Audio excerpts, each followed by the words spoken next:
On February 8, 1986, via train number 4 was heading Edmonton. The train was actually two combined trains. The leading train was the Supercontinental, and the trailing train was the Skeena. The Supercontinental consists of FB7A 6566, and following was F9B 6633. The two locomotives were pulling a baggage dorm, a snack coach bar hybrid, and 34th were two sleeper cars. The other train was the Skeena from Prince Rupert, only one engine, FP9 arm 6300, and a couple cars behind it. A generator car for steam heating, a baggage car, a coach trailing, cafe lounge, a sleeper, and a second steam heater car. Sleeper and the steam heater car were going to Edmonton for maintenance. The train cars in total, the train has about 10 cars. Heading the opposite direction was CN413 with 3 units.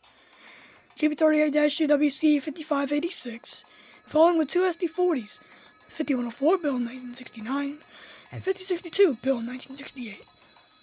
The train behind the three locomotives was comprised of one snow spreader, 35 closed gondola hoppers, about 7 bulkhead flatbeds with 78-inch diameter pipes, 45 of these open gondola hoppers filled with sulfur, 20 tankers filled with harmful substances, 6 more closed gondola hoppers, and CN caboose 79 and 654 at the end of the train. The train's length was about 6,124 feet long, just roughly 2,000 meters, and the train's weight was about 12,804 tons. The train came from Edmonton and is heading westward, but first the crew of the train has to swap out and have the inbound crew get in 5586. At Edson, the inbound crew get on the train. Today, the train's crew consists of an engineer, conductor, and brakeman. The engineer will be in the cab, accompanied with the brakeman, while the conductor sends up the caboose. In the cab is conductor, engineer Jack Hudson, and brakeman Mark Edwards, and Wayne Smith, or Smitty, was in the caboose at this time. Via number 4 had priority over the 413. Here's an animation of how that would have worked out.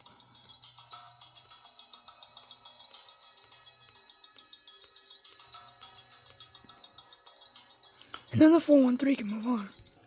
However, CN train 413 passed the red signal and was gliding at 60 miles an hour past the signals.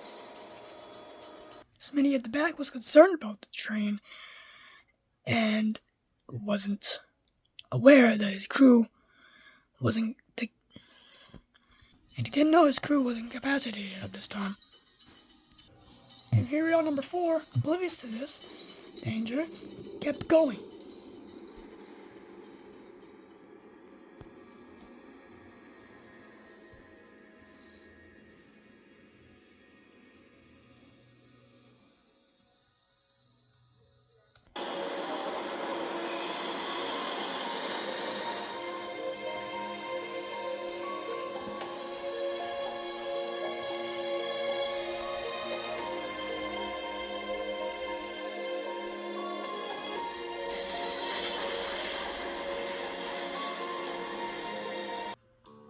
The two trains collided around the same speed Amtrak Train 94 was going when it hit the B36-7s.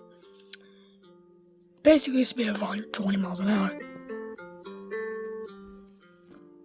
One of the VIA cars got crushed by a hopper. The 5 locomotives, 2 VIA passenger cars, and 70 freight cars were completely destroyed, along with 23 people dying or dead at the scene with 71 people injured. The 6300 was found on its side and had severe nose damage.